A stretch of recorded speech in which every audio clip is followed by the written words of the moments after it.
எனவே நாம் வேதத்திலிருந்து இந்த ஜெபத்தின் அவசியத்தை நாம் அப்பா பாதத்திலிருந்து கற்றுக்கொண்டு நாம் அதை நம்முடைய வாழ்க்கையில் அப்ளை பண்ணணும்.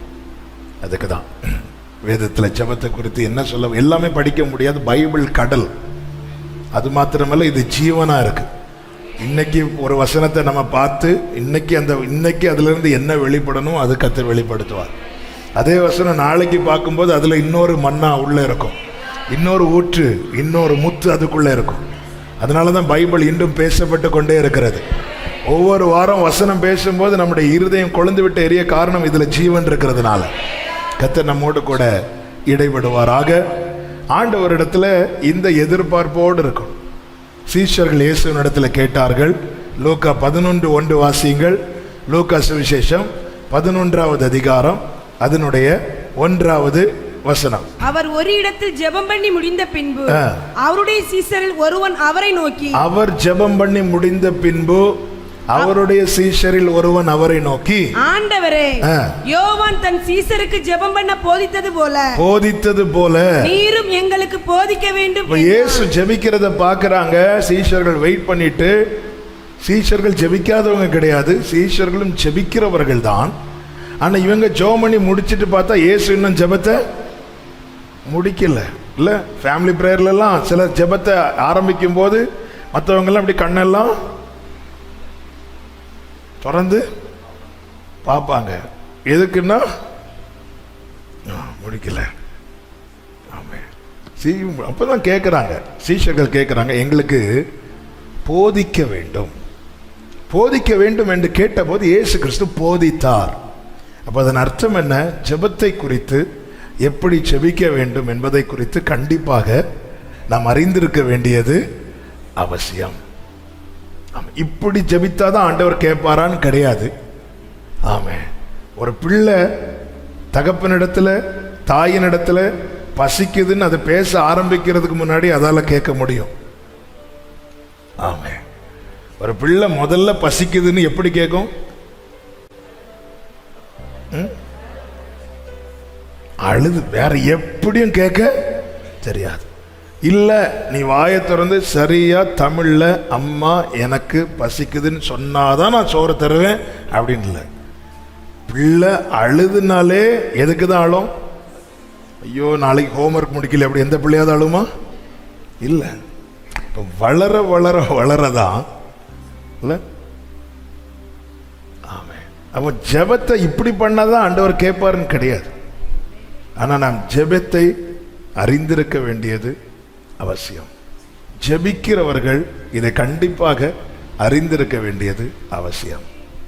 ஜெபத்தில் நாம் கவனிக்க வேண்டிய ஒரு 7 காரியங்களை நான் சொல்லி இன்னைக்கு நாம் ஜெபம் பண்ண போறோம்.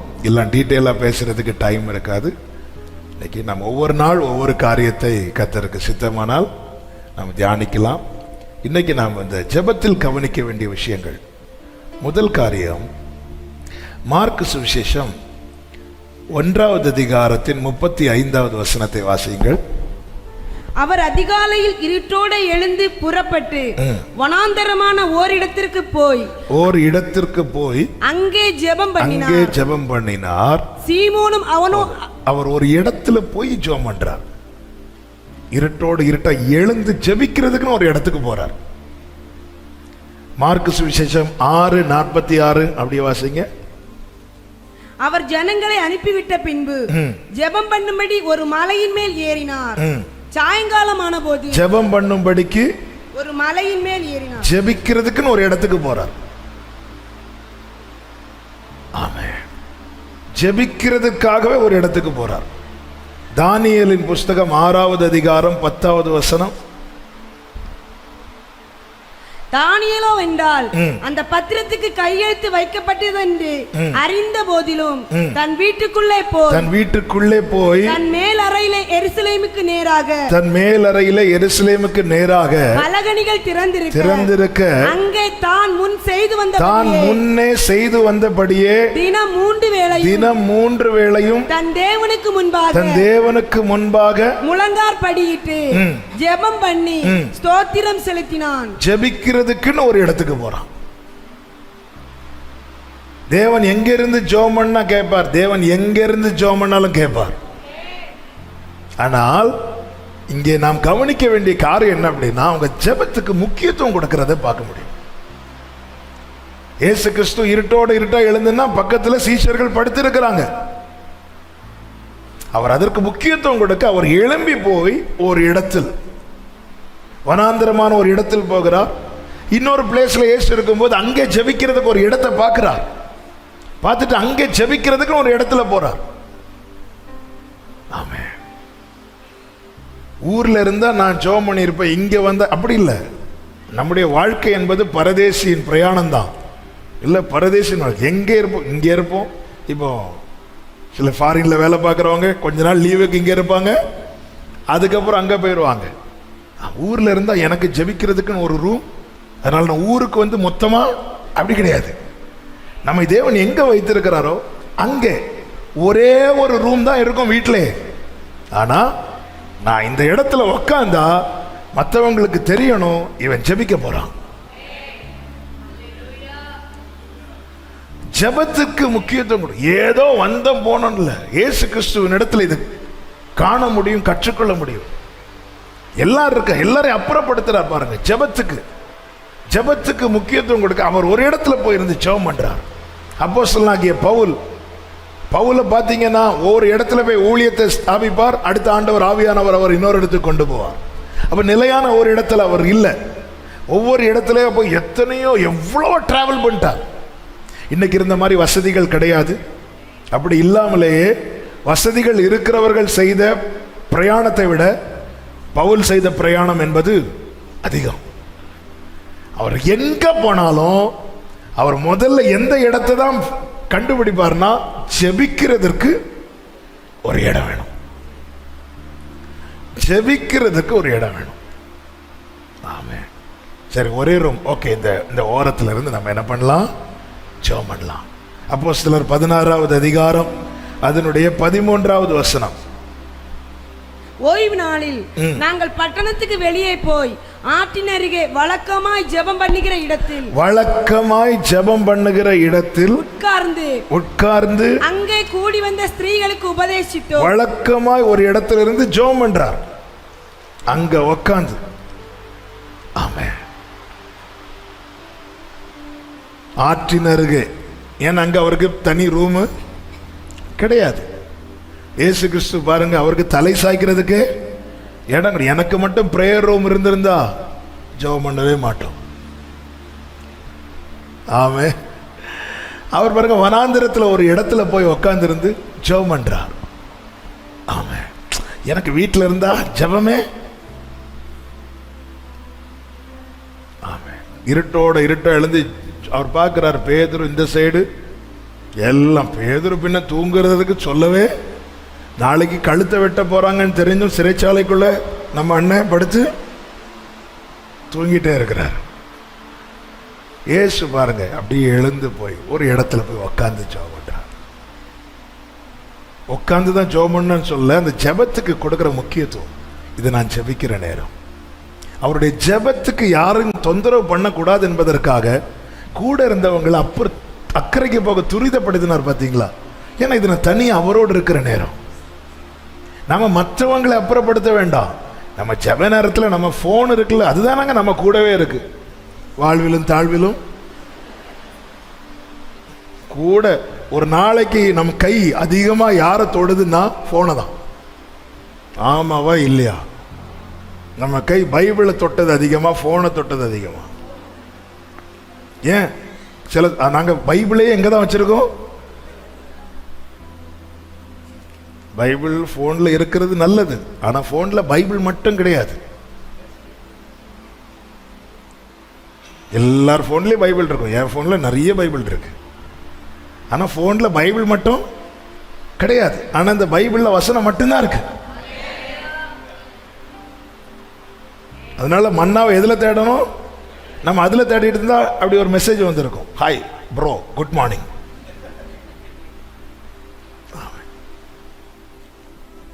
9th ஸ்டாண்டர்ட் 8th ஸ்டாண்டர்ட் பிள்ளைங்களாம் எங்கிருந்தோ நம்பர் எடுத்துட்டு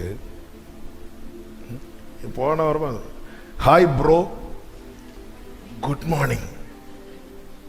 நான் 9th ஸ்டாண்டர்டில் படிக்கிறேன், நீ மட்டும் என் கையில் கிடைச்ச. Hi bro. அப்பதான் நம்ம வசனம் பார்க்கலான்னு அப்படி வரும். இதுதான் பிரச்சனை, இதுல வேற எதுவுமே வராது. ஹல்லேலூயா. ஜெபிக்கிறதுக்கு அது அந்த முக்கியத்துவம், ஜெபத்துக்கான முக்கியம். நான் ஒரு இடத்துல போய் ஜெபம் பண்ணணும், அங்க யாரும் என்ன டிஸ்டர்ப் பண்ணிடக்கூடாது. கூட இருந்த சீஷர்களை துரிதப்படுத்துறாரு. ஏன்னா யோவானை விட்டா நேர நெஞ்சில வந்து படுத்துருவான். நீ போ, அங்க போ. துரிதப்படுத்தினாரா, ஃபோர்ஸ் பண்ணாராம். இது என்னோட பிரேயர் டைம், நான் ஜெபம் பண்ணணும், கொஞ்சம் தள்ளி போறீங்களா?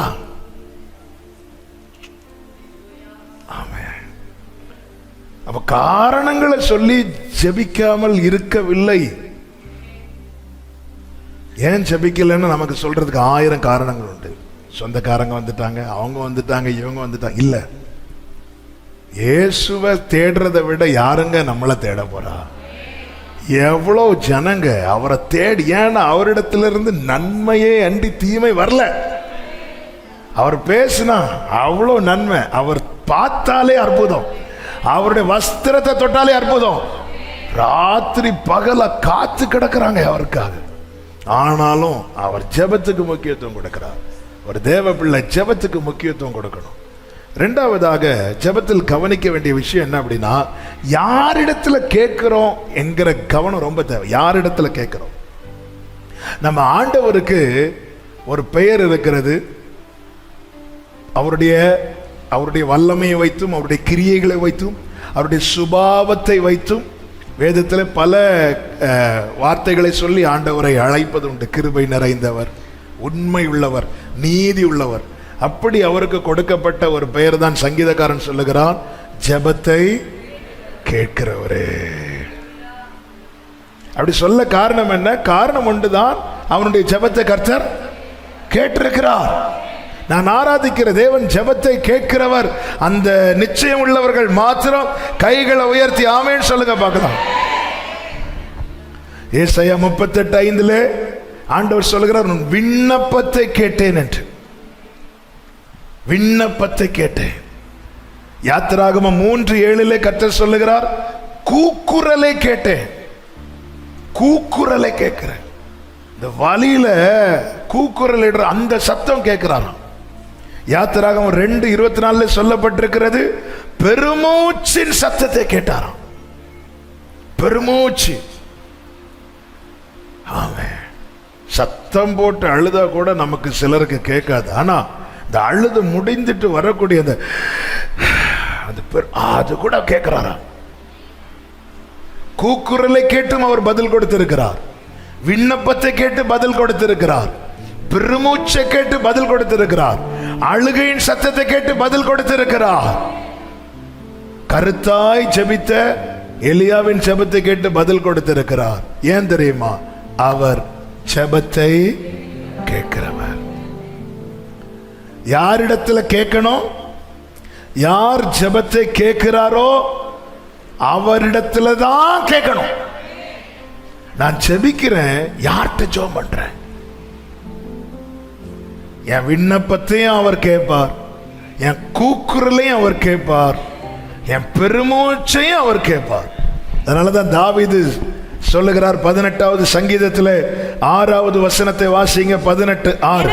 எனக்கு உண்டான நெருக்கத்திலே கர்த்தரை நோக்கி கூப்பிட்டேன். தேவனை நோக்கி அபயமிட்டேன். என் தேவனை நோக்கி அபயமிட்டேன். தமது ஆலயத்தில் இருந்து என் சத்தத்தை கேட்டார். தமது ஆலயத்தில் இருந்து என் சத்தத்தை கேட்டார். அடுத்த வார்த்தை, என் கூப்பிடுதல் அவர் இந்த வார்த்தை, என் கூப்பிடுதல் அவர் சந்நிதியில் போய். நம்ம ஜெபம் பண்ணும் போது அந்த ஜெபம் நேர அவர் இருக்கிற இடம், அவர் சந்நிதியில்னா அவர் இருக்கிற இடத்துக்கு, அவர் இருக்கிற இடத்துக்கு நாம இப்ப போக முடியுமா? யாருக்காவது போகணுமா? இப்போ அவர் இருக்கிற இடத்துக்கு நாம இப்ப போக முடியுமா? நாம இருக்கிற இடத்துக்கு கிருபையா அவர் வரார். ஹல்லேலூயா. அது அவருடைய கிருபை. ஆனா நான் ஜெபிக்கும் போது என் கூப்பிடுதல், என் ஜெபம் அவர் சந்நிதியில் போய், அவருடைய செவிகளில். அப்படி வேற எங்கேயும் இல்லை. அதனாலதான் அவர் யார்? ஜெபத்தை கேட்கிறவர். சிக்னல் ப்ராப்ளம் கிடையாது. இந்த மழையினால ஜெபம் கட்டாகாது. ஆமென். நான் தேவனை நோக்கி கூப்பிட்டேன், அபயமிட்டேன், என் சத்தத்தை கேட்டார். எப்படி கேட்டாரா? அந்த ஜெபம் அப்படியே போய் அவருடைய சந்நிதியில போய் அவர் இருக்கிற இடத்துல போய் அப்படியே அவருடைய செவிகளில் ஏறிட்டு. அவர் சந்நிதியில சத்தம் இல்லாத நிலையே கிடையாது. அங்க தூதர்கள் சத்தம் போட்டு ஆராதித்துக் கொண்டே இருப்பார்கள். சிங்காசனத்தில் வீற்றிருக்கிறவருக்கு மகிமையை செலுத்திக் கொண்டிருப்பார்கள். ஹல்லேலூயா. அது நடுவில் நான் அபயம் விடும்போது, நான் கண்ணீர் விடும்போது, நான் பெருமூச்சு விடும்போது, ஹல்லேலூயா, அது அவர் செவிகளில் ஏறும். அவர்கிட்ட தான் ஜெபம் பண்ணணும். யாரிடத்துல ஜெபிக்கணும்? 1 தீமோத்தேயு 6வது அதிகாரம் அதனுடைய 17வது வசனம். இவ்வுலகத்திலே ஐஸ்வர்யம் உள்ளவர்கள் இருமாப்பான சிந்தை உள்ளவர்களா இராமலும் நிலையற்ற ஐஸ்வர்யத்தின் மேல் நம்பிக்கை வையாமலும் நாம் அனுபவிக்கிறதற்கு சகலவித நன்மைகளையும் நமக்கு சம்பூரணமாய் கொடுக்கிற ஜீவனுள்ள தேவன். யார்கிட்ட கேட்கணும்? யாருக்கு எல்லாவித நன்மையையும் சம்பூர்ணமாய் கொடுக்க முடியுமோ அவர்கிட்ட தான் கேட்கணும். ஹல்லேலூயா. நாம கேட்ட மனிதர்களிடத்திலிருந்து 99% வந்த வார்த்தை என்ன தெரியுமா? இல்ல, முடியாது, இப்போ ரொம்ப கஷ்டம். ஆமென். அதனாலதான் நீ ஏன் திராணி இல்லாதவங்கள்ட்ட கேட்டுட்டு இருக்கிறோம். மணிக்கூர் கணக்கா போயிருந்து காத்து கிடந்து கேட்டுட்டு இருக்கிறோம். கதவை தட்டி கேட்கிறோம், போன் பண்ணி கேட்கிறோம், 4 பேரை விட்டு கேட்கிறோம். பைபிள் சொல்லுது, நாம் அனுபவிப்பதற்கு சகலவித நன்மைகளையும் நமக்கு சம்பூரணமாய் கொடுக்கிற ஜீவனுள்ள தேவன். நாம் கேட்கிறதெல்லாம் அனுபவிக்கிறது கேட்கிறோமா, அழிகிறது கேட்கிறோமா? நம்ம கேட்டதெல்லாம் நம்ம அனுபவிப்பதற்கான. அதனாலதான் என் கேட்டதெல்லாம் தேவன் தரலன்னா இது எனக்கு ஆசீர்வாதமா இருக்குமா, இது எனக்கு அழிவுக்கு காரணமா இருக்குமான்னு அவருக்கு நல்லாவே தெரியும். அதனால பைபிளோட ஒவ்வொரு வார்த்தையும் பார்க்கணும். தேவன் தருகிற அனுகிரகம் என்னவென்றால் அவர் ஐஸ்வர்யத்தோடு கூட வேதனையை கூட்ட மாட்டார். நாம் அனுபவிப்பதற்கு சகலவித நன்மைகளையும் எப்படி தருவாரா? வரிசையா நம்ம ஆண்டவர் சமூகத்தில் கியூல நின்று நன்மையை வாங்க வந்திருக்கிறோம். ரேஷன் கடையில் நிக்கிற மாதிரி வச்சுக்கோங்களேன். வரிசையா ஒவ்வொருத்தரா வந்துட்டு நம்ம டேர்ன் வந்ததும் மண்ணெண்ணெய் தீந்துட்டு இப்படி சொல்ல மாட்டார் ஆண்டவர். ஆமென். ஆனா நம்ம யார்கிட்ட போய் நிக்கிறோம்னா இப்படி சொல்றாங்க தெரியுமா?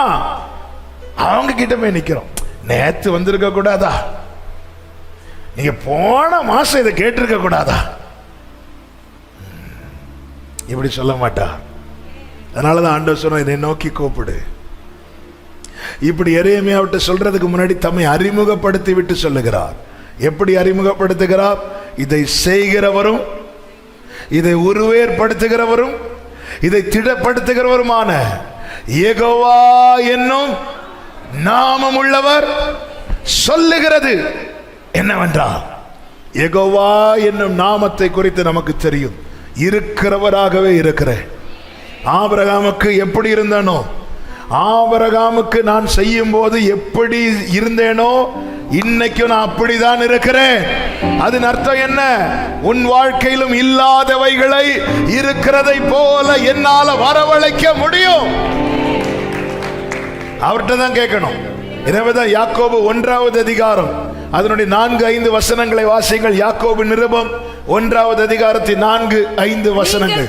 நீங்கள் ஒன்றிலும் குறைவுள்ளவர்களாய் இராமல் பூரணராயும் நீங்கள் ஒன்றிலும் குறைவு உள்ளவர்களாய் இராமல் இருக்க கூடாதாம். அதுக்கு என்ன செய்யணும்? 5வது வசனம், உங்களில் ஒருவன் ஞானத்தில் குறைவுள்ளவனாய் இருந்தால். ஆண்டவருடைய ஆசை என்ன? ஒரு தேவ பிள்ளை ஒன்றிலும் குறை உள்ளவர்களா இருக்கக்கூடாது சொல்லிவிட்டு அடுத்து அது குறைவுள்ளவர்களா இல்லாம இருக்க, நிறைவுள்ளவர்களா இருக்க என்ன செய்யணும்? உங்களில் ஒருவன் ஞானத்தில் ஒரு காரியத்துல குறை உள்ளவனாய் இருந்தால் யாவருக்கும் சம்பூரணமாய் கொடுக்கிறவரும் ஒருவரையும் கடிந்து கொள்ளாதவருமாகிய தேவனிடத்தில் கேட்க கடவன். ஆண்டவர் உங்க விருப்பம் தான் ஆண்டவரே, நான் குறைவுள்ளவனா இருக்கக்கூடாதுன்னு, இந்த விஷயத்துல எனக்கு குறைவு இருக்குன்னு சொல்லி நான் கேட்கும் போது அவர் கடிந்து கொள்ள மாட்டாராம். ஏய், உனக்கு உன் தகுதிக்கு இது தேவையா? உனக்கு இது தேவையா? இப்படிலாம் சொல்ல மாட்டாராம். அவருடைய ஆசை என்ன தெரியுமா? உலகம் இப்படி ஆசைப்படாதுங்க, உறவுகள் இப்படி ஆசைப்படாதுங்க. உனக்கு இப்போ கார் தேவையா? உனக்கு இப்போ இந்த வீடு தேவையா? இப்படிதான் உலகம் சொல்லும். அவர் அப்படி இல்லை. அவருடைய விருப்பம் என்ன தெரியுமா? நீ நிறைவுள்ள, நீ நல்லா இருக்கணும், நீ நல்லா இருக்கணும், நீ நிறைவுள்ளவனா இருக்கணும். அதனால உனக்கு அப்படி, இதுதான் அவருடைய விருப்பம். உங்களில் ஒன்றுக்கும் குறைவில்லாம இருக்கணும். இப்போ உங்களில் ஒருவன் இப்ப ஞானத்துல குறைவா இருந்தா அவர்கிட்ட வந்துடணும். யாவருக்கும் சம்பூரணமாய் கொடுக்கிறவர், யாவருக்கும். அதுல யூதன் என்றோ கிரேக்கன் என்றோ கிடையாது, பாஸ்டர் என்றோ விசுவாசி என்றோ கிடையாது, பரிசுத்தவான் என்றோ பாவி என்றோ கிடையாது. உண்மையாய் தம்மை நோக்கி கூப்பிடுகிற. ஹல்லேலூயா. ஆண்டவரே, எனக்கு இதுல ஒரு குறை இருக்கு ஆண்டவரே அப்படி நான் கேட்கும் போது, உன் தகுதிக்கு இது அப்படி சொல்லவே மாட்டார். ஹல்லேலூயா. சிலர்கிட்ட சில காரியங்கள் கேட்கறதுக்கே ஒரு பயமா இருக்குல்ல, அவர்கிட்ட இந்த பயம் வேண்டாம். அந்த பயம் இல்லாததுனாலதான் பேதுரு கேட்டாம் பாருங்க கேள்வி, நாம் இங்கே இருப்பது உமக்கு ஒரு கூடாரம். பைபிள் சொல்லுது அவன் என்ன கேட்கிறான் அவனுக்கு. ஆனா அந்த தைரியம் எங்கிருந்து வந்துச்சு? என்ன கேட்கிறான்னு தெரியல, அந்த தைரியம் எங்கிருந்து வந்துச்சு? இயேசு இருந்தனால வந்துச்சு. ஐயோ, இது கேட்ட அவன் அடிச்சிருவாரோ, அது எனக்கு தேவையான தருவார், நான் கேட்டேன்னு சொல்லி அவர் கடிந்து கொள்ள மாட்டார். ஹல்லேலூயா. யோவானுடைய யாக்கோபுடைய தாயார் வந்து கேட்கிறாங்க, ஆண்டவர் உம்முடைய ராஜ்யத்துல ஒரு பையன் ரைட்ல இருக்கணும், இன்னொரு பையன் லெஃப்ட்ல இருக்கணும். இயேசு அவங்களை கடிந்து கொண்டார். இல்ல, இந்த பாருமா, அது அவருடைய சித்தம். ஆனா மற்றவங்களுக்கெல்லாம் உடனே யோவான், உனக்கு என்ன கேட்கணும் விவரம் இல்லையா? இயேசு இப்படிதான் சொன்னாரா? ஏன்னா நம்ம கேட்கறதே விவரம் இல்லாம தான். பைபிள் அப்படித்தானே சொல்லுது, நாம் எப்படி வேண்டிக் கொள்ளணும்னு நாம் என்ன நினைச்சிட்டு இருக்கோம்? பயங்கரமா பிரேயர் பண்றோம். பைபிள் சொல்லுது, உனக்கு எப்படி ஜெபம் பண்ணணும்னு இத்தனை வருஷம் ஆகியும் இன்னும் தெரியல. அதனால ஆவியானவர் என்ன பண்றார்? வாக்கு கடங்காத பெருமூச்சுகளோடு. ஹல்லேலூயா. நம்ம என்ன அப்படி இப்படி அந்த கோர்வை இந்த கோர்வை அடுக்கு மொழியில கதை நடக்காது. இவ்வளவு ஜெபம் பண்ணிட்டு ரோமர் 8 படிச்சா உனக்கு இன்னும் தெரியல, நீ ஊழியம் செய்யற, லைவ்ல ப்ரோக்ராமும் பண்ற, பாட்டும், ஆனா இன்னும் உனக்கு ஜெபம் பண்ண.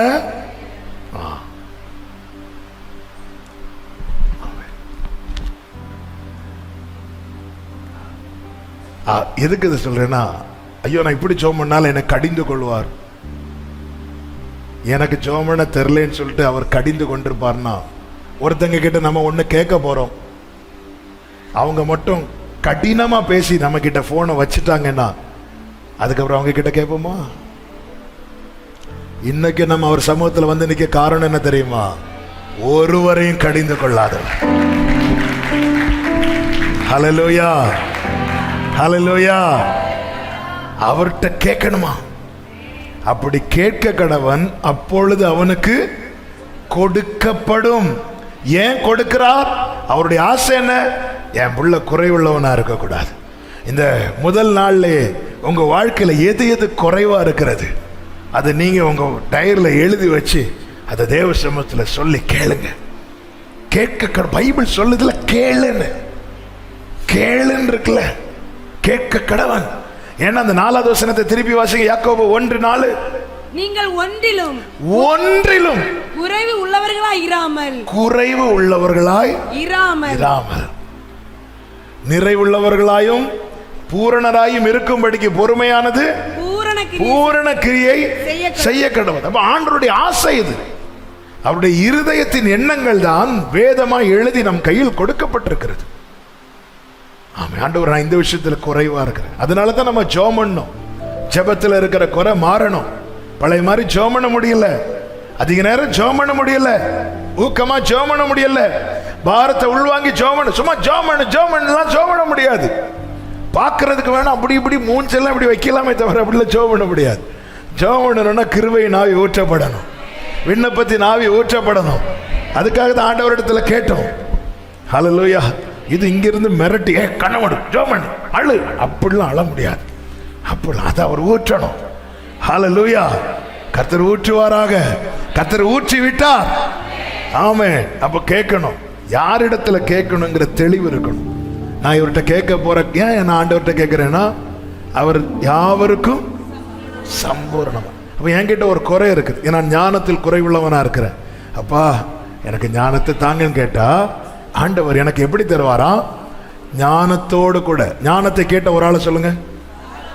அவர் ஞானத்தையும் எக்ஸ்ட்ராவையும் எக்ஸ்ட்ரா கொடுத்தார்ல, இதையும் வச்சுக்கோ. அவர்கிட்ட இல்லாம இருந்ததா இப்பத்தைக்கு இதை வச்சுக்கோ. இல்ல அப்படி இல்ல, அவர்கிட்ட எக்ஸஸ் எல்லாமே நிறைய இருக்குங்க. அவர்கிட்ட நீங்க ஒண்ணு கேட்டா அவர் 2 தருவார். ஞானத்தை கேட்கிற என்ன ஐஸ்வர்யத்தையும் அதான் சம்பூர்ணமாய் கொடுக்கிறவர். இன்னைக்கு ஒரு தீர்மானம் எடுங்க, ஏன் குறைய நான் குறைவுள்ளவனிடத்தில் கேட்க மாட்டேன், யாவருக்கும் சம்பூர்ணமாய் கொடுக்கிறவரிடத்தில் தான் கேட்பேன். ஹல்லேலூயா. யார்கிட்ட கேட்கிறோங்கிற தெளிவு இருக்கணும். 3வதாக, எந்த ஒரு காரியத்தையும் கேட்பதற்கு முன்னே பிலிப்பியர் 4:6 வாசியுங்கள். நீங்கள் ஒன்றுக்கும் கவலைப்படாமல் எல்லாவற்றையும் குறித்து உங்கள் விண்ணப்பங்களை எப்படி சொல்லணுமா?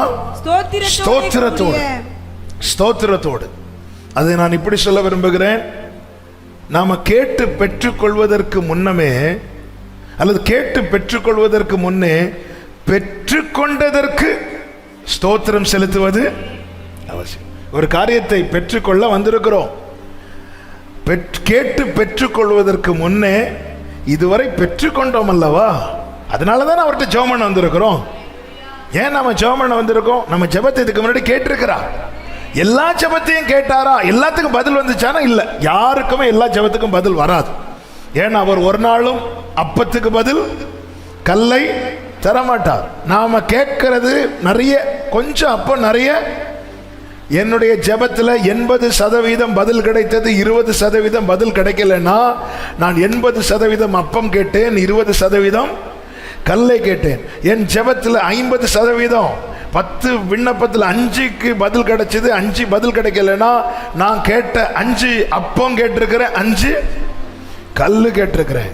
நான் ஜெபம் பண்ணி இதுவரை எனக்கு ஒரு பதிலுமே கிடைக்கலன்னா நான் கேட்டது முழுவதுமே. ஆமென். கல்லுன்னு சொன்னதும் தெரியுது உங்க பல்லு.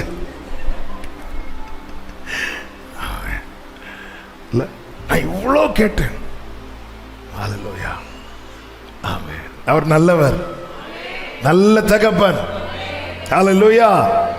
பெற்றுக்கொள்வதற்கு முன்னே, கேட்டு பெற்றுக்கொள்வதற்கு முன்னே ஏற்கனவே பெற்றுக்கொண்டோம் அல்லவா, அதற்காக நன்றி அப்பா, நன்றி அப்பா, நன்றி ராஜா, இயேசு ராஜா, நன்றி ராஜா, இயேசு. ஆண்டவருக்கு ஸ்தோத்திரம். இயேசு கிறிஸ்து கெத்செமனேல போய் எப்படி அழுது ஜெபம் பண்ணார் நமக்கு தெரியும். ஆனா அங்க ஜெபம் பண்ண போறதுக்கு முன்னாடி அவர் செய்தது என்ன தெரியுமா? மார்க்கு சுவிசேஷம் 14:26 இப்படி சொல்லப்பட்டிருக்கிறது, அவர்கள் ஸ்தோத்திர பாட்டை பாடின பின்பு ஒலிவமலைக்கு புறப்பட்டு ஒலிவமலைக்கு எதுக்கு போறார்னா ஜெபம் பண்ண போறார். ஆனா அங்க போய் எப்படி அழுது ஜெபம் பண்ணார்? அவருடைய வியர்வை ரத்தமா வந்துச்சு, அவர் வியாகுலப்பட்டார். ஆனா அதுக்கு முன்னாடி அவர் வாயில் என்ன இருந்துச்சு தெரியுமா? ஸ்தோத்திரம், ஸ்தோத்திர பாட்டு, நன்றி பாட்டு, நன்றி செலுத்து. நல்ல ஜெபத்துல முதல்ல நான் கேட்டு பெற்று கொண்டதை நினைவு கூறணும், நினைச்சு தேங்க் பண்ணணும். ஆண்டவரே, ஆண்டவரே, எனக்கு இது நீர் பாராட்டுகிற கிருபை, நீ செய்த நன்மை, ஒவ்வொன்றா நன்றி செலுத்தணும், நன்றி செலுத்தணும். கேட்பதற்கு முன்னே, பெற்றுக்கொள்வதற்கு முன்னே, பெற்றுக்கொண்டதற்காக தேங்க் பண்ணணும், நன்றி செலுத்தணும். ஹல்லேலூயா. ஜெபத்தில் அதிகமாய் இன்னும் சொல்லணும்னா, நீங்க தேவன் செய்ததுக்கெல்லாம் நன்றி செலுத்தி அதுக்கப்புறம் ஜெபம் பண்ண ஆரம்பிச்சிட்டீங்கன்னா உங்க ஜெப அனுபவம் எப்படி இருக்கும் அப்படின்னா, 1 hour ஜெபம் பண்றீங்கன்னா 45 நிமிஷம் துதியா இருக்கும், 15 நிமிஷம் ஜெபமா இருக்கும். ஏன்னா நன்றி சொல்லி தீராதே வாழ்நாளெல்லாம் உம்மை.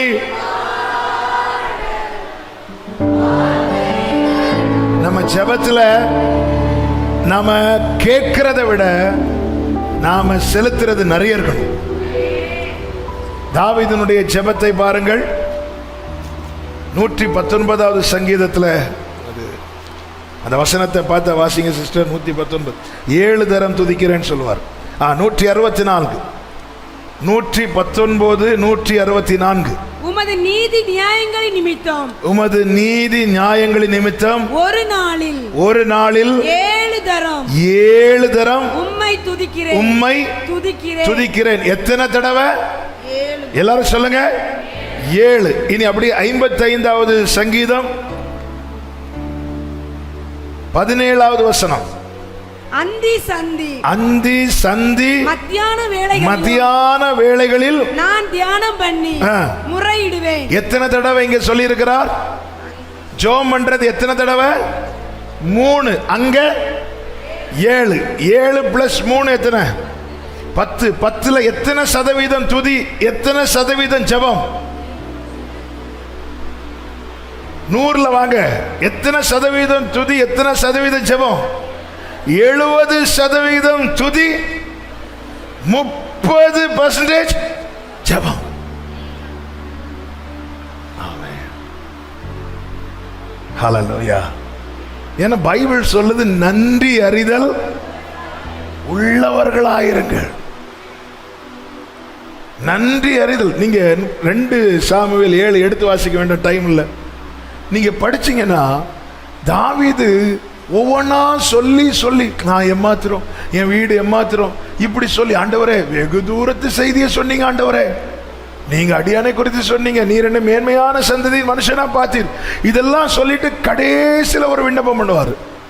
உமது அடியானின் வீடு உமக்கு முன்பா இருக்கும்படி. அவன் செய்ததை சொல்லி சொல்லி அதுக்கு நேரம் பத்தல. ஸ்தோத்திரத்தோடு நீ உன் பெரிய பிரச்சனையில வந்திருக்க உண்மைதான், ஆனா அதனை ஸ்தோத்திரத்தோடு சொல்லு. ஆமென். நான் எனக்கு ஒரு காரியம் சால்வ் ஆகிறதுக்காக, பிரச்சனை சால்வ் ஆகிறதுக்காக நான் தேவ சமூகத்தில் அமர்ந்து ஜெபம் பண்றதுக்கு முன்னாடி, இதுவரை நம்ம பிரச்சனையே பார்க்காதவங்க அல்ல. கோலியாத்தை பார்க்கிறோம், அதுக்கு முன்னாடி சிங்கத்தை பார்த்துருக்கிறோம், கரடியை பார்த்துருக்கிறோம். தாவீது அப்படித்தானே ஃபேஸ் பண்ண போனா, சிங்கத்தின் கைக்கும். தாவீது சொல்றாருங்க, நான் இந்த கோலியாத்தை ஜெயிப்பேன்னு எடுத்ததும் சொல்லல. ஒரு விசை சிங்கம் வந்துச்சு, ஒரு விசை கரடி வந்துச்சு. அவன் நினைவு கூறுகிறான், நினைவு கூறணும். அதுக்கெல்லாம் ஸ்தோத்திரம். ஒரு காரியத்தை கேட்பதற்கு முன்னே பெற்றுக்கொண்ட காரியங்கள் இருக்கிறது அல்லவா, அதுக்காகலாம் ஆண்டவருக்கு என்ன செய்யணும்? ஸ்தோத்திரம். அதனாலதான் ஆத்துமாவே கர்த்தரை ஸ்தோத்திரி, அவர் செய்த சகல உபகாரங்களையும் மறவாதே. மறக்கவே கூடாது. அதை நினைச்சு முதல்ல நல்ல ஜெபத்துல கவனிக்க வேண்டிய காரியம், கவனிக்க வேண்டிய காரியம். நம்ம வெறுமனே கேட்டுட்டு மட்டும் இருக்கிறோம். நாம் பெற்றுக்கொண்ட எதற்குமே ஸ்தோத்திரம் செலுத்தலைன்னா உலகத்துக்கு நம்ம எப்படி காண்பிக்கிறோம் தெரியுமா? ஆண்டவர் எனக்கு ஒண்ணுமே செய்யலைன்னு காட்டுறோம். ஆண்டவர் எனக்கு ஒண்ணுமே, நான் என் வாயில நான் பெற்றுக்கொண்டதுக்கு ஆண்டவருக்கு நான் தேங்க் பண்ணாம சும்மா நான் கேட்டுட்டு மட்டும் இருக்கிறேன்னா, என்னை பார்க்கிறவங்களுக்கு, என்னை கேட்கிறவங்களுக்கு நான் என்னை எப்படி காண்பிக்கிறேன் என்றால், ஆண்டவர் எனக்கு ஒண்ணுமே செய்யல. ஹல்லேலூயா. ஆண்டவர் எனக்கு ஒண்ணுமே செய்யலைன்னு ஒரு ரட்சிக்கப்பட்ட தேவ பிள்ளை சொல்லவே கூடாது. ஏன்னா இதுக்கு மேல செய்யறதுக்கு இனி ஒண்ணுமே இல்லை. அதனாலதான் வாயை திறந்தா ஸ்தோத்திரம். சங்கீதங்கள் எல்லாமே பாட்டா இருக்கான்னு பார்த்தா நிறைய ஜெபந்தான் இருக்கும். ஆனா தாவீது பாடிதான் முடிப்பார். ஒன்னு பாடி தொடங்குவார், இல்லைன்னா பாடி முடிப்பார்.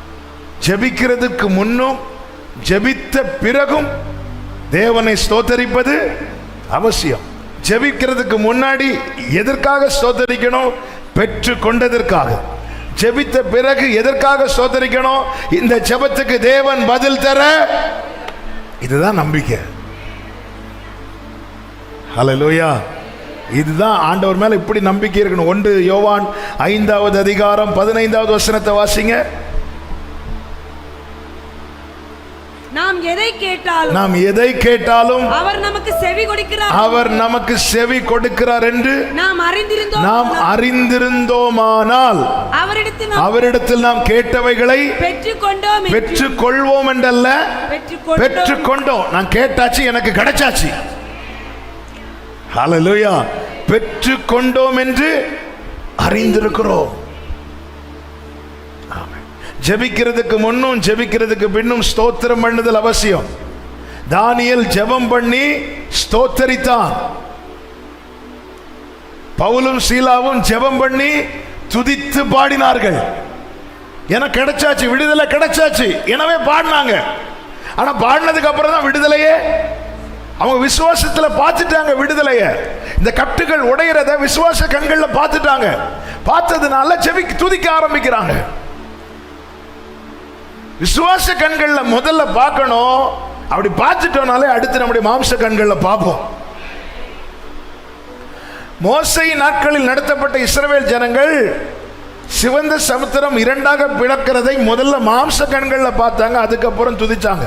ஆனா யோசுவாவை நாட்களில் எரிகோவுக்கு முன்பாக நின்று விசுவாச கண்களை கர்த்தர் பார்க்க வைத்து துதிக்க வைத்து பிற்பாடு அதை கர்த்தர் நடப்பித்து மாம்ச கண்களை பார்க்க வைக்கிறார்.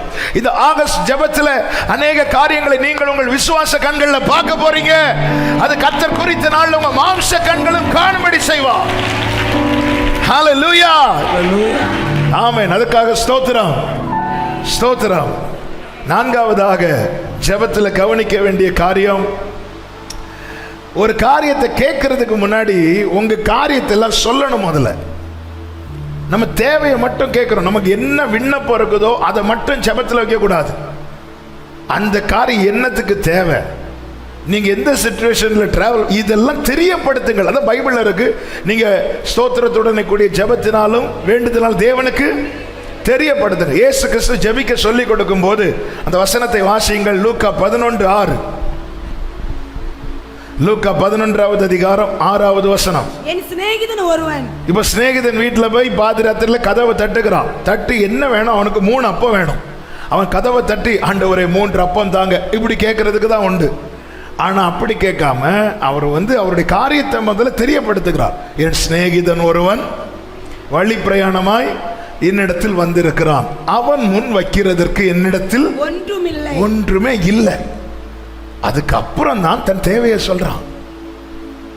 நம்ம தேவையை மட்டும் சொல்றோம், காரியத்தை சொல்ல மாட்டேங்கிறோம். ஏன் போன் பில் ஏறிடுமா,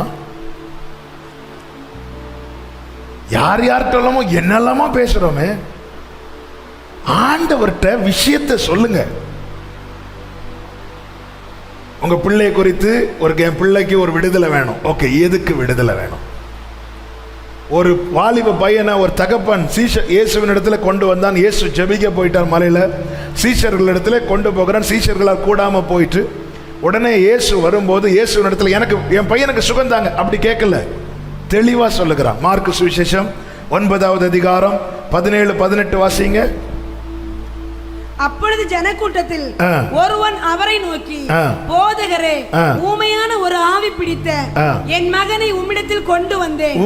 தெளிவா சொல்றார், ஊமையான ஒரு ஆவி பிடித்த என் மகனை கொண்டு வந்தேன். அது அவனை எங்கே பிடித்தாலும் அங்கே அவனை. இதெல்லாம் ஆண்டவர்கிட்ட சொல்றார். ஏன் ஆண்டவருக்கு தெரியாதா?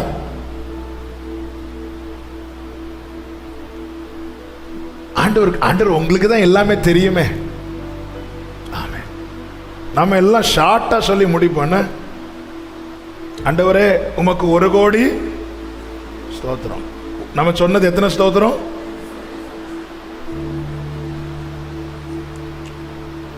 ஹல்லேலூயா. நீங்க எவ்வளவு ஸ்தோத்திரம்? நாங்க டெய்லி காலையில் 1000 ஸ்தோத்திரம் சொல்றோம். நாங்க 1 கோடி ஸ்தோத்திரம் சொல்றோம். ஆண்டவரே உங்களுக்கு 1 கோடி. ஆண்டவரே உங்களுக்கு எல்லாம் தெரியும், நீங்க பார்த்துக்கோங்க. இயேசுவின் நாமத்தில் பிதாவே ஆமென். நீ எதுக்காக ஜெபம் பண்ண? நான் எல்லாத்துக்காக ஜெபம் பண்ணேன். அவன் தெளிவா சொல்றான், ஆண்டவரே எனக்கு இப்படி பையன் இருக்கிறான், அவனுக்கு ஒரு பிரச்சனை இருக்குது. அந்த பிரச்சனை என்னன்னா அவனை எங்க பிடிச்சாலும். இதெல்லாம் நம்ம மற்றவங்க கிட்ட தான் ஷேர் பண்றோம். காரியத்தை சொல்றதுக்கு முன்னாடி பைபிள்ல என்ன சொல்லப்பட்டிருக்கு தெரியுமா? நீ ஜெபம் பண்ணா உனக்கு சமாதானம் கிடைக்கும்னு சொல்ல, நீ உன் எல்லாத்தையும் தெரியப்படுத்து. அப்பொழுது எல்லா புத்திக்கும் மேலான ஒருத்தங்க கிட்ட, நம்பிக்கைக்குரிய ஒருத்தங்க கிட்ட நம்ம கவலையெல்லாம் ஷேர் பண்ணாலே நமக்கு உடனே விடுதலை கிடைக்காது, ஆனா ஒரு சமாதானம் கிடைக்குதா? ஜெபத்துல பதில் வாங்குறதுக்கு முன்னாடி சமாதானத்தை வாங்கணும். நான் ஒரு காரியத்துக்காக ஜெபிக்கும் போது எனக்குள்ள ஒரு சமாதானம் வந்துட்டுனாலே எனக்கு என்ன நம்பிக்கை வந்துடும்னா பதில் வந்துடும் அர்த்தம். அந்த சமாதானம் வர்றதுக்கு என்ன செய்யணும்? என்ன நீங்க உங்க சிச்சுவேஷன் என்ன? இவன் நிலைமையை பாருங்க. இவர் இந்த தகப்பன் முதல்ல பையனை குறித்து சொல்றான். அவன் எங்க பார்த்தாலும் அலை கழிக்குது. அப்படி அலை கழிக்கும் போது அவன் என்ன செய்யறான்? அவன் நுரை தள்ளுறான், அவன் பல்ல கடிக்கிறான், அவன் சோர்ந்து போகிறான். இன்னும் அவன் ஜெபிக்க, இன்னும் விண்ணப்பத்தை வைக்கல, இன்னும் என் பையனுக்கு சுகந்தாங்கன்னு கேட்கல. ஆனா அதுக்கு முன்னாடி அவனை குறித்து தெரியப்படுத்துகிறான்.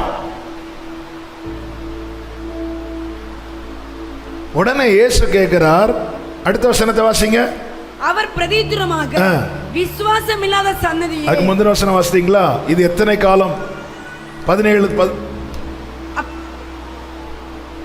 இது எவ்வளவு காலம்? அந்த 9வது அதிகாரம் 18-19 வாசிங்க. அவர் பிரதித்திரமாக, விசுவாசம் இல்லாத. அடுத்த வசனத்தை வாசிங்க. அவர் அவனுடைய தகப்பனை நோக்கி, இது இவனுக்கு உண்டாகி எவ்வளவு காலம் ஆயிற்று என்று. எங்க ஆண்டவருக்கு தெரியாத எவ்வளவு காலம் ஆயிட்டுன்னு? நீங்க ஆண்டவருக்கு ஒரு காரியத்தை தெரியப்படுத்தும் போது அவர் விசாரிக்கிறார் அந்த விஷயத்தை.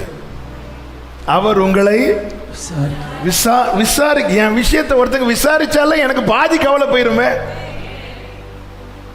எனக்கு ஒருத்தங்க செய்யணும்னு கூட கிடையாது.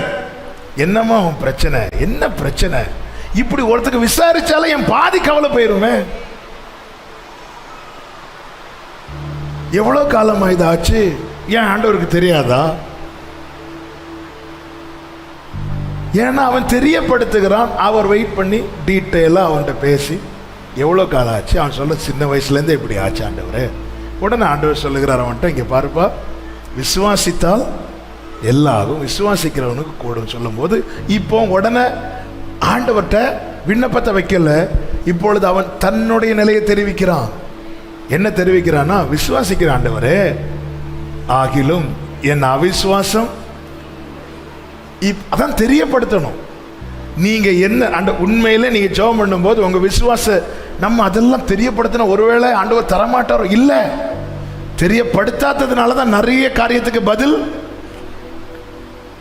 ஒருத்தங்க கிட்ட நம்மளால பேசுறதுக்கு மனசு கிடையாது, ஆனா அவங்க கிட்ட இருந்து நமக்கு ஏதாவது வாங்கணும்னு மட்டும் போனா அவங்க நம்மளை பார்க்க விரும்புவாங்களா? நம்மளை பார்த்தாலே இவங்க என்கிட்ட இருந்து ஏதோ வாங்க தான் வந்திருக்காங்கன்னு தெரிஞ்சிட்டுன்னா நம்மளை விரும்பி பார்ப்பாங்களா? இல்ல, இவங்களை பார்த்தாலே இவங்க என்கிட்ட ஏதோ பேச வந்திருக்கிறாங்க. ஜெபத்துல நம்ம போய் உட்காந்து அவருக்கு பிடிக்கணும். என்கிட்ட இருந்து ஏதோ வாங்க வரல, என்கிட்ட பேச வந்திருக்கிறான். ஏதோ பேச வந்திருக்கிறான். தெரியப்படுத்தணும். காரியத்தில் என்ன சிச்சுவேஷன், ஆண்டவரே என் ஃபேமிலி இப்படி இருக்கு ஆண்டவரே, உங்களுக்கு தெரியுது, ஆண்டவருக்கு தெரியுங்க. ஆனா நான் தெரியப்படுத்தும் போது நான் அங்க என்ன வெளிப்படுத்துறேன்னா, என்னுடைய இருதயத்தை ஊற்றுகிறதற்கு ஏற்ற நபராய் நான் இயேசுவை பார்க்கிறேன்.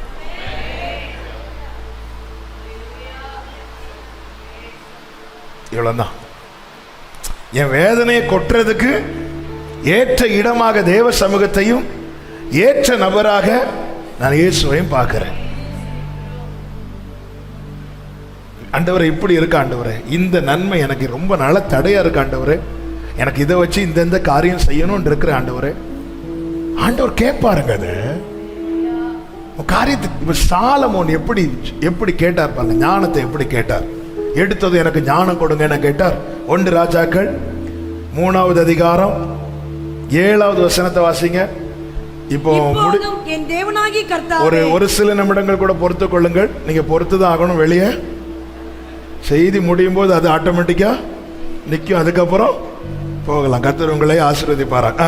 இப்போதும் என் தேவனாகிய கர்த்தாவே, இப்பொழுதும் என் தேவனாகிய கர்த்தாவே, தேவரீர் உமது அடியேனை என் தகப்பனாகிய தாவீதின் ஸ்தானத்திலே ராஜாவாக்கினீர். ஆண்டவர் கேட்கிற உனக்கு என்ன வேண்டும்? 2 நாளாகமம் 1வது அதிகாரத்தில் இருக்கிறது. உனக்கு என்ன, நீ விரும்புகிறதை என்னிடத்தில் கேளுங்கிற. அதுக்கு இவனுடைய பதில், ஆண்டவரே உடனே ஆண்டவர் எனக்கு ஞானத்தை கொடுங்க, எனக்கு ஐஸ்வர்யத்தை கேட்கல. அவன் முதல்ல விஷயத்தை சொல்றான். ஆண்டவரே நீங்க என்ன ராஜாவா வச்சிருக்கிறீங்க, என்ன நீங்க இந்த குடும்பத்துல வச்சிருக்கிறீங்க, என்ன நீங்க இந்த ஸ்தானத்துல வச்சிருக்கிறீங்க சொல்லிட்டு, நானோ வென்றால் போக்குவரவு அறியாத சிறு பிள்ளையா இருக்கிறேன். இது சாலமோன் ஜனத்திட்ட சொல்ல முடியுமா? சிங்காசனத்துல உட்கார்ந்து நான் யார் தெரியுமா, நான் சின்ன பிள்ளை இப்படி சொல்ல முடியுமா? முடியாது. ஆனா அவனுக்கு தெரியுது அவன் யாருன்னு. அதை யார்கிட்ட சொல்றான்? ஆண்டவர்கிட்ட சொல்றான். ஆண்டவர் என்ன நீங்க இப்படி வச்சிருக்கிறீங்க, ஆனா நான் போக்குவரவு அறியாத சின்ன பிள்ளையா இருக்கு. இப்படி எல்லாம் தன்னுடைய காரியத்தை அவன் தெரியப்படுத்தின பிறகுதான், ஆண்டவரை இதுக்கு ஞானம் தேவையா இருக்குப்பா, எனக்கு ஞானத்தை கொடுங்கன்னு கேட்கும்போது அவன் கேட்ட விண்ணப்பம் ஆண்டவருக்கு ஏற்றதா இருந்துச்சு. உங்க ஃபேமிலி சிச்சுவேஷன் நீங்க அறிந்திருக்கணும். உங்க பிள்ளைகளின் நிலைமை அறிந்திருக்கணும். பிள்ளைக்கு படிப்பு வரல, அவன் ட்ரை பண்றத பாக்குறோம், வரல. உடனே ஆண்டவரை படிப்பை கொடுங்க, படிப்பு. அப்படி இல்லை, ஆண்டவரை என் பிள்ளை ஏதோ ட்ரை பண்றான், அவனுக்கு முடியல, அதனால அவனுக்கு நீங்க இதை கொடுங்க ஆண்டவரே. ஆண்டவர் இப்படி தன்னுடைய காரியத்தை நீங்க பைபிள் ஃபுல்லா படிங்க. யார் யார் தங்கள் காரியத்தை தெரியப்படுத்தி விண்ணப்பத்தை வைக்கிறாங்களோ அத்தனை விண்ணப்பங்களையும் கர்த்தர் கேட்டார்.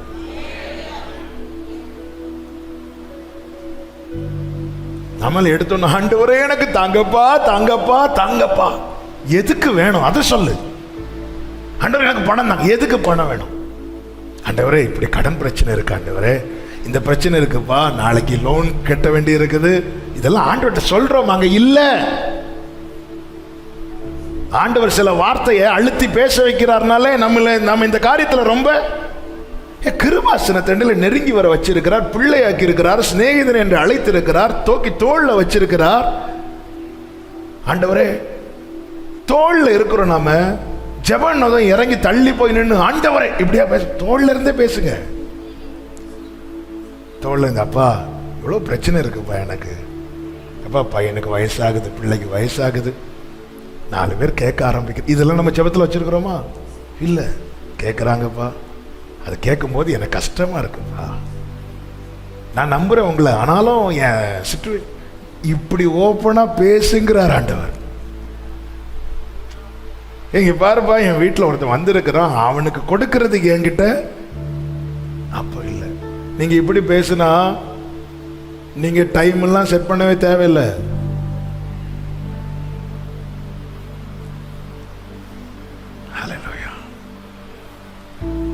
ஜெபத்தில் இதை கவனிங்க, தெரியப்படுத்துங்க. 5வது கேளுங்க. கேளுங்க. என்ன கேட்கணும்? லூக்கா 11:6. என் சிநேகிதன் ஒருவன் வழி பிரயாணமாய் என்னிடத்தில் வந்திருக்கிறான். அவன் முன் வைக்கிறதற்கு என்னிடத்தில் ஒன்றும் இல்லை. நீ 3 அப்பங்களை எனக்கு கடனாக தர வேண்டும். அப்பங்களைன்னு கூட சொல்லல, நீ 3 அப்பங்களை எனக்கு கடனாக தர வேண்டும். அதன் அர்த்தம் என்ன? அவனுக்கு என்னது தேவையோ அதை அவன் சரியா சொல்லி கேட்கிறான். என்ன கேட்க வேண்டும் தெரியுமா? நமக்கு என்ன தேவையோ அதை கேட்கணும். அதான் உங்களில் ஞானத்தில் ஒருவன் குறைவுபட்டால் கேட்கணும், ஆண்டவர்கிட்ட கேட்கணும். ஆண்டவர் எனக்கு இந்த காரியத்தில் குறைவா இருக்கு. யோசபாத் கேட்டா பாத்தீங்களா? ஆண்டவர் எனக்கு நிற்க பலன் இல்லை ஆண்டவரே, என்ன செய்யணும்னு தெரியல ஆண்டவரே. நமக்கு என்ன சாலமோன் பாத்தீங்களா? என்ன தேவை அறிகிறான். எனக்கு இது இப்ப தேவையா இருக்கு ஆண்டவர், எனக்கு ஒரு ஆலோசனை தேவையா இருக்கு ஆண்டவரே. ஆண்டவர் எனக்கு ஒரு ஆறுதல் தேவையா இருக்குப்பா. எனக்கு கொஞ்ச நேரம் ஒரு சமாதானம் தேவையா இருக்கு ஆண்டவரே. ஆண்டவர் எல்லாரும் எனக்கு எதிராக பேசுறாங்க, ஒரு 2 பேர் எனக்கு ஃபேவரா பண்ணா நல்லா இருக்கும்னு தோணுது ஆண்டவரே. அப்ப ஆண்டவர் அனுகூலம் பண்ணுகிறவர்கள் நடுவில் கர்த்தரின் பட்சத்தில் இருக்கிறார்.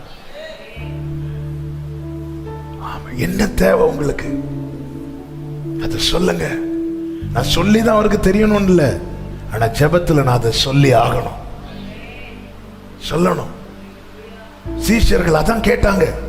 சீஷர்கள் பரிசுத்த ஆவியிலே நிறைந்து தைரியமாய் இயேசு பிரசங்கிக்க ஆரம்பித்ததும் அவர்களை அழைத்து பயமுறுத்தி விடுகிறார்கள்.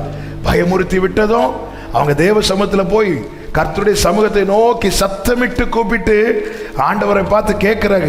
ஜெபத்தில் என்ன கேட்கிறாங்க பாருங்க. 4வது அதிகாரம், அப்போஸ்தலர் 4வது அதிகாரம், அதனுடைய 29, 30 வசனங்கள்.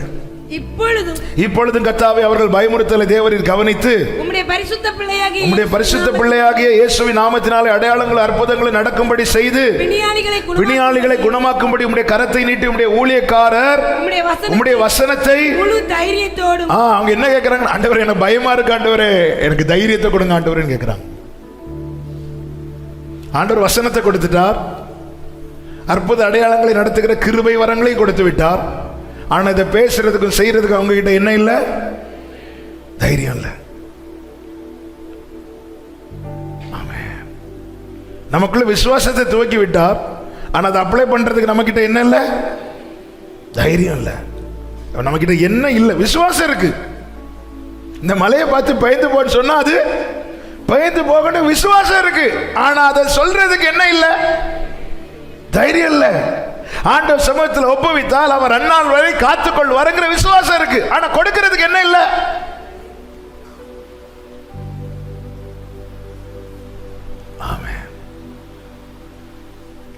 நான் என் நினைவுகளை விட அவருடைய நினைவுகள் பெரியது, அது எனக்கு மிகவும் நன்மையானதுங்கிற விசுவாசம் இருக்கு. ஆனா அதே நேரத்தில் என்னுடைய காரியத்தை ஆண்டவர் இதனுடைய சித்தப்படி மட்டும் செய்யுங்கன்னு சொல்றதுக்கு என்ன இல்லை?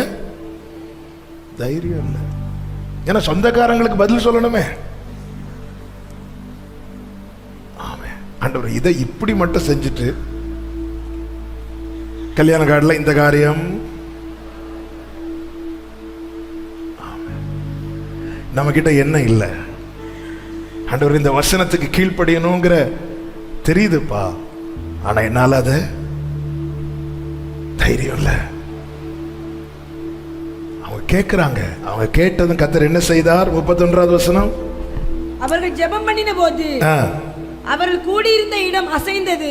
அவர்கள் எல்லாரும் பரிசுத்த ஆவியினால் நிரப்பப்பட்டு தேவ வசனத்தை தைரியமாய் சொன்னார்கள். அவங்க இல்லாததை எது தேவையோ அதை கேட்டாங்க, கேட்டு முடிக்கிறாங்க.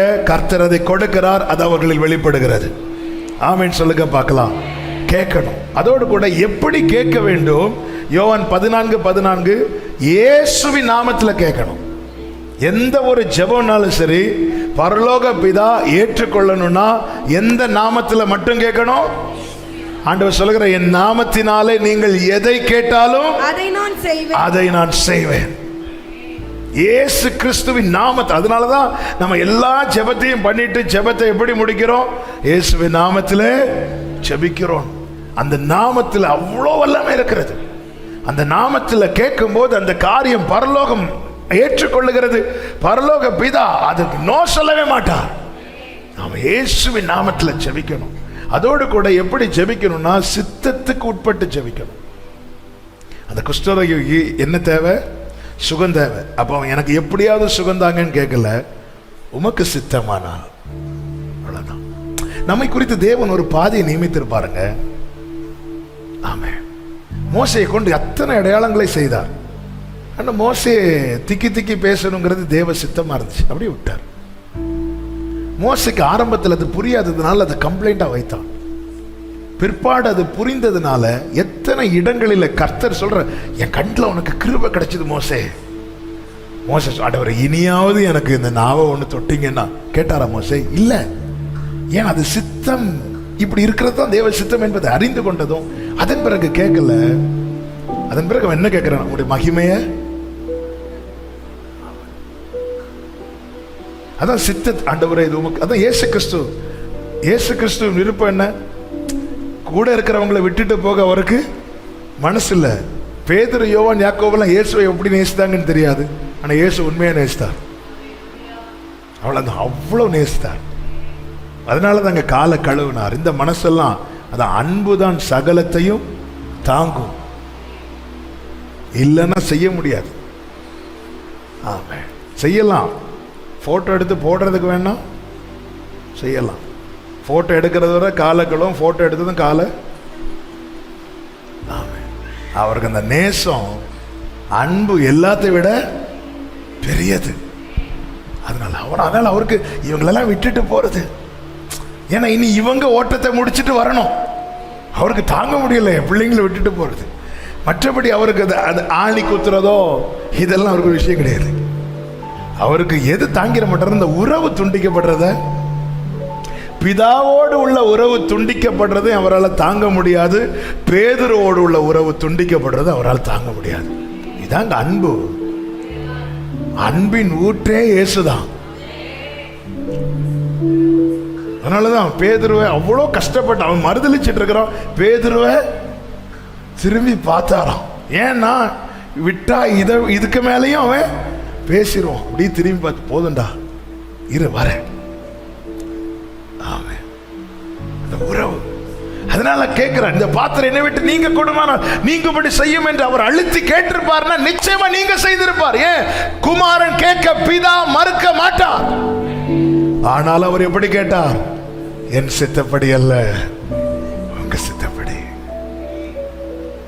ஆமே, சித்தத்துக்கு உட்பட்டு ஜெபித்தால் தான் நோ என்கிற பதிலையும் நாம் ஏற்றுக்கொள்வோம். இல்லைன்னா ஆண்டவர் சில காரியத்துக்கு நோ சொன்னா நம்மளால ஏற்றுக்கொள்ளவே முடியாது. உடனே என்ன சொல்லுவோம்? இந்த ஊழியத்தை ஜெபம் பண்ணா இப்படிதான், நம்ம அந்த ஊழியத்தை ஜெபம் பண்ணுவோம். எஸ் சொல்றதுக்குன்னு 2-3 ஊழியக்காரங்க இருப்பாங்க. ஆண்டவர் அதான் சித்தத்துக்கு உட்படும் போது பவுலுக்கு முள்ள பலவீனத்தை அவன் முள்ளா பார்த்தான், சாத்தானா பார்த்தான். என்ன ஒரு சாத்தான் குத்திட்டு இருக்கிறான். இல்ல சிலரை நாம அப்படி பார்த்துட்டு இருக்கிறோம். இல்ல வீட்டில் போனாலே சாத்தான் சொல்ல, ஆண்டவர் சொல்லுவார், என் கிருபை உனக்கு உன் பலவீனத்தில். நீ எதை சாத்தான் எதை முள்ளுன்னு சொல்றியோ ஆண்டவர் சொல்ற, அதனால என் கிருபை உனக்கு பூரணம், என் பலன் உனக்கு பூரணமாய். உடனே அதன் பிறகு பவுல் அதை முள்ளென்றோ ஒன்னு சொல்லாம இதை குறித்து நான் மேன்மை பாராட்டுகிறேன். சித்தத்துக்கு உட்பட்டு செய்வது. 5ஆவதாக ஜெபம் பண்ணிட்டு சங்கீதம் 62:1 தேவனையே நோக்கி என் ஆத்துமா அமர்ந்திருக்கிறது, அவரால் என் ரட்சிப்பு வரும். My soul find rest in God alone. தேவனை நோக்கி எல்லாம் நம்ம ஜெபம் பண்ணி எல்லாம் முடிச்சுட்டு கொஞ்ச நேரம் அப்பா சமூகத்தில் அமைதியா இருக்கணும். ஜெபத்துல ஸ்தோத்திரம் இருக்கணும், என் காரியங்களை சொல்லணும், என் தேவையை சொல்லணும். எல்லாம் சொல்லிட்டு ஆமேன் போடாம கொஞ்ச நேரம் அமைதியா இருக்கணும். அமைதியா இருக்கும்போது என்ன ஆகும்னா கர்த்தருடைய சத்தத்தை கேட்க முடியும். அது மாத்திரம் இல்ல, கொஞ்ச நேரம் தேவ சமூகத்தில் இவ்வளவு செலுத்தி விட்டு அமைதியா இருந்தா நம்ம இருதயத்திற்குள்ளே இருந்து நமக்கு தெரியாது சில காரியங்கள், நமக்குள்ளே நிறைய தடைகள் இருக்கும். அந்த காரியங்கள் எல்லாம் ஒவ்வொன்றா எழும்பி சிந்தையில் வரும். எதுக்குன்னே இதுதான் பிரச்சனை. நீ அவன் தடையா இருக்கிறான், இவா தடையா இருக்கிறான்னு சொல்லிட்டு இருக்கிற, ஆனா இல்லை, இதுதான் பிரச்சனை.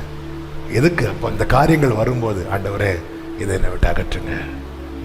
ஆண்டவர் சமூகத்துல கொஞ்ச நேரம் சத்தம் கேட்கறதுக்கு மாத்திரம் இல்ல, சுத்தமாகிறதற்கும். ஜெபத்துல ஒவ்வொரு நாள் எவ்வளவு நேரங்கிறது, ஜெபம் பண்ணி முடிச்சுட்டு கொஞ்ச நேரம் அமைதியா தேவ சமூகத்துல இருக்கணும். அதுக்காக தூங்கிடக்கூடாது. சில கேட்டா நாங்க 2 நிமிஷம் ஜெபம் பண்ணோம், ஒரு 7 மணிக்கூர் அமைதியாவே. அப்படி இல்லை, ஜெபம் பண்ணு. சத்தம் கேட்பதற்கும் சுத்தமாவதற்கும் அமைதியா இருக்கணும். ஆமென். யோசுவா ஜெபம் பண்ணி தேவ சமூகத்துல விழுந்து கிடக்கிறான். காலையில இருந்து சாயங்காலம் அப்படியே விழுந்து கிடக்கும் போது கர்த்தர் வந்து சொல்றார், இப்படி இப்படி காரியம் இருக்குது, தெரியப்படுத்துகிறார். இது மாற்று, இந்த பிரச்சனையை மாற்று. அவன் எழும்பி போய் எல்லாம் கூட்டு வந்து இந்த ஆகான் கொஞ்சம் எல்லாம் எடுத்து வச்சிருக்கேன், எல்லா பிரச்சனை கிளியர் ஆயிட்டு. அப்ப நான் ஆண்டவரே இதை நீங்க மாற்றுங்கப்பா மாற்றுங்கப்பா மாற்றுங்கப்பா இயேசு நாமத்தில் பிதாவே. இல்ல, கொஞ்சம் வெயிட் பண்ணணும். வெயிட் பண்ணும்போது ஆண்டவர் பேசுவார், இடைபடுவார். ஆவியானவர் அவர் உணர்த்துகிறவர், அவர் உணர்த்துவார். இந்த பிரச்சனை இருக்கு, இந்த காரியம் இருக்கு, அவருடைய வார்த்தை உண்டாகும். அமைதியா இருக்கணும். அதன் பிறகு என்ன செய்யணும் தெரியுமா? நம்பிக்கையோட காத்திருக்கணும்.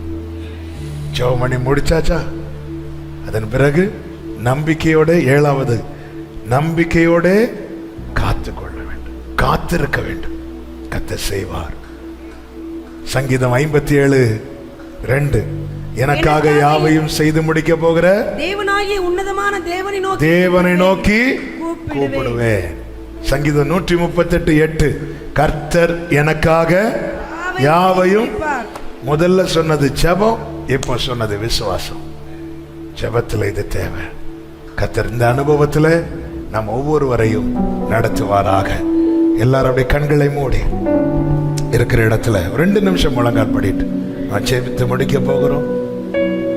ஜெபத்துக்கு முக்கியத்துவம் கொடுக்கணும். யாரிடத்துல ஜெபிக்கிறோம் என்கிற நிச்சயம் இருக்கணும். எந்த ஒரு காரியத்தையும் ஜெபிப்பதற்கு முன்னே, கேட்பதற்கு முன்னே பெற்றுக்கொண்ட நன்மைகளுக்காய் ஸ்தோத்திரம் செலுத்தணும். நம் தேவைகளை சொல்வதற்கு முன்னே நம் காரியங்களை தெரியப்படுத்தணும். நம் என்ன தேவையோ அது அவரிடத்துல அவருடைய நாமத்தினாலே கேட்கணும், அவருடைய சித்தப்படி கேட்கணும். எல்லாம் கேட்டுவிட்டு நான் தேவ சமூகத்தில் அமர்ந்து இருக்கணும். கர்த்தருடைய பதிலுக்காக, கர்த்தர் இடைபடுவதற்காக. கர்த்தர் என்ன பதில் சொல்லுகிறாரோ அதை சந்தோஷமா ஏற்றுக்கொண்டு அதற்காக நம்பிக்கையோடு காத்திருக்கணும். ஜெபிக்கிற ஒவ்வொரு தேவ பிள்ளையும் இந்த அனுபவத்தில் வளர கர்த்தர் கிருபை செய்வாராக. 2 கைகளை உயர்த்தி, ஆண்டவரே என்னை நடத்துவீராக, என்னை இந்த அனுபவத்தில் நடத்துவீராக, என்னை கரம் பிடித்து நடத்துங்கப்பா. உங்களுக்கு தெரியும்பா எனக்கு ஜெபிக்க தெரியாதுன்னு. ஆண்டவரே அப்பா எனக்கு நீங்க கற்றுத்தரீங்க. ஹல்லேலூயா. கற்றுத்தாரும் நான் கடைபிடிப்பேன், சொல்வதை செய்து முடித்திடுவேன். கற்றுத்தாரும் நான், ஆமென், சொல்வதை செய்து. Glory.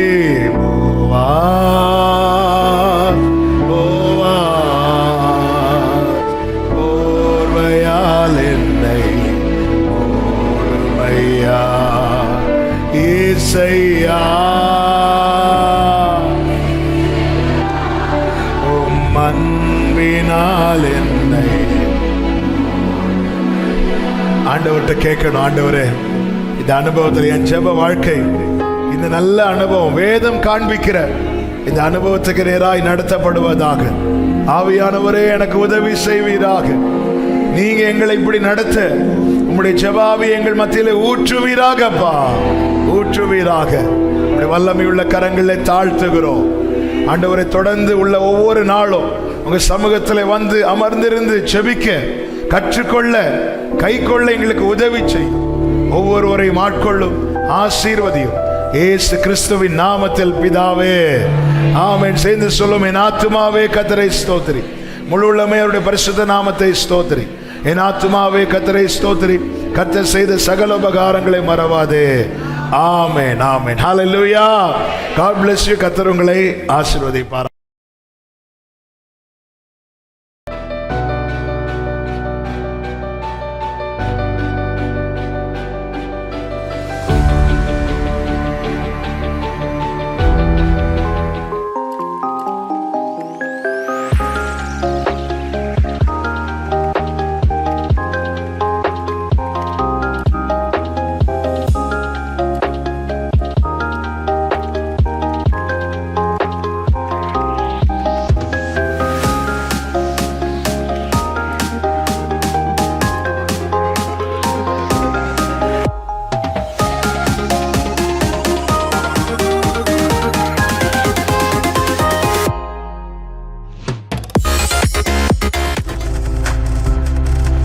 நீங்கள் பார்த்துக் கொண்டிருப்பது உங்கள் ஜாய் டிவி. உங்கள் துக்கம் சந்தோஷமாய் மாறும்.